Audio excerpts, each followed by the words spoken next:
Jimmy, I want to get into the sign stealing for a second. I know Caleb wants to weigh in here.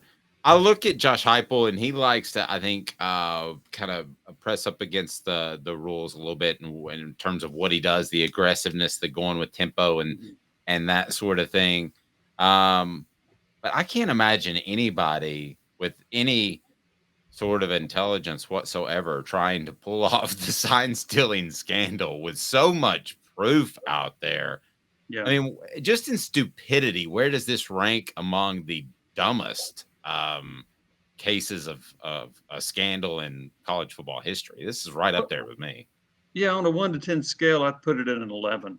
I mean, look, I get that people have, and a lot of the sign stealing has been during the course of a game while you're playing that opponent, you're trying to figure out what they do. And then they have all these ridiculous cartoon placards up there, trying to fool people. But to have a guy go out and buy tickets, and it's known there's a paper trail, he went, they had another person that went to do this. And the NCAA some 30 years ago said you cannot go to an opposing team's game and scout them. And yet they were pretty blatant about it. It's really dumb. Now, what I find interesting is Michigan saying that 3 other schools in the Big Ten were sharing in the information somehow. But somebody asked me yesterday, do you think this is rampant through college football? Not like this. I don't think teams are sending people scouting all over the country doing this. If they were, I think we might have heard about it, or we'd be hearing about it now. So I just think it's incredibly dumb. And here's the thing, too. The Big Ten does not want to punish Michigan because they want Michigan in the college football playoff, right?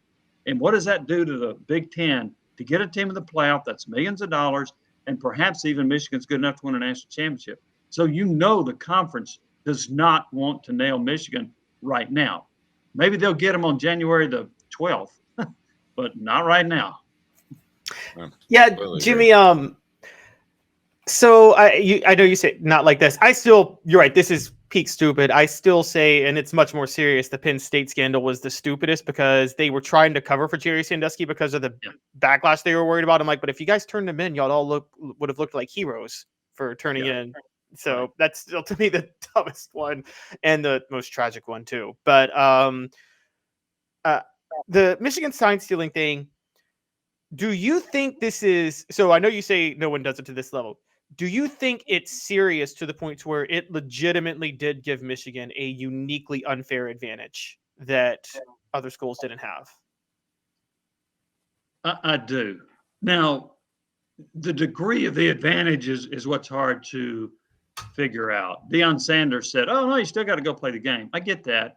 Now, his analogy was, if you're a batter, and he was a major league player, if you know it's a curveball versus a fastball, it's a lot easier to hit, right? Yes. On this end of it, I get that if you know their tendencies, if you scout them, if you can tell their signals, then I do think that gives you an advantage. To what degree, it's hard for me to really quantify that.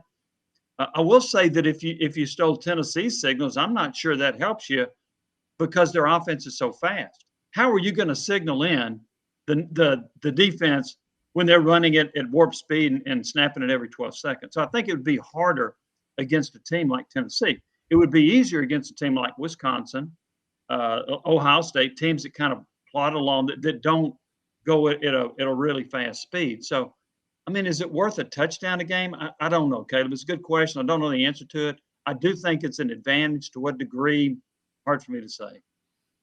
What about the flip side, though, where Tennessee controls tempo and then get up at the line as long as they break the huddle quickly and then look over there and see what defensive signs are coming in? Yeah, that could help Tennessee, couldn't it? I mean, you could be up there under center for 10 seconds and you're looking back and forth to both sides. And it looks like they're running that 34 zone blitz. On the reverse, though, okay, did they get the signs of teams' offenses or defenses? Because my thought on it was maybe, look, we know Michigan scouted Tennessee last year and Clemson, and then we know South Carolina had a mysterious resurgence playing both Tennessee and Clemson last year. You're right. The sign stealing of Tennessee's offense is one thing, but it does help playing Tennessee if you get a hold of their defensive signs, doesn't it? Yeah. Yes, it does, Caleb. It sure does. I agree with that. So, I think that can be that could even be a more significant advantage if the offense knows what the defense is doing. And it also helps if you're South Carolina and Tennessee secondary is bad. So that so that combination was lethal for Tennessee against South Carolina. But you're right, you can steal the signals both ways, and it may be even a greater advantage to steal them based on what the defense is doing.